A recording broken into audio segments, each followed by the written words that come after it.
નમસ્કાર, થર્ડ આઈ એક્સપ્રેસમાં તમારું સ્વાગત છે। મારી ચેનલને લાઈક, શેર અને સબસ્ક્રાઇબ કરશો।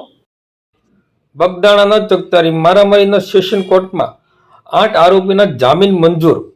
આજરોજ તારીખ 2 ફેબ્રુઆરી 2026ને સોમવારના બપોરના 2 કલાકે વાત કરીએ તો આજે કોર્ટ સમક્ષ એસઆઈટીની ટીમ સવારની મુદતમાં હાજર રહેતા સેશન કોર્ટે બપોર બાદ સુનાવણી હાથ ધરી હતી, જેમાં સેશન કોર્ટ દ્વારા આજરોજ તેની સુનાવણીની 8 આરોપીની જામીન મંજૂર કરવામાં આવ્યા છે। આમાં ટોટલ 14 આરોપીમાંથી 8ની રેગ્યુલર જામીન અરજી રજૂ કરવામાં આવી હતી, જેમાં 8 આરોપીના જામીન મંજૂર કરવામાં આવ્યા છે। તેમાં રાજુ દેવાઈભાઈ ભમ્મર, વીરુ મધુ, આતુભાઈ ઓગળભાઈ ભમ્મર, ભાવેશભાઈ ભગવાનભાઈ છેલાણા, વીરેન્દ્ર જયરામભાઈ પરમાર, પંકજભાઈ માવજીભાઈ મેર, સનીભાઈ ઉર્ફે સતીશ વનાળિયા, ઉત્તમ બાંભણિયા, પાતુભાઈ ભૂથાભાઈ ભાદરકાએ આગોતરા જામીનની અરજી કરી હતી, તે આજે પાછી ખેંચી લીધી હતી।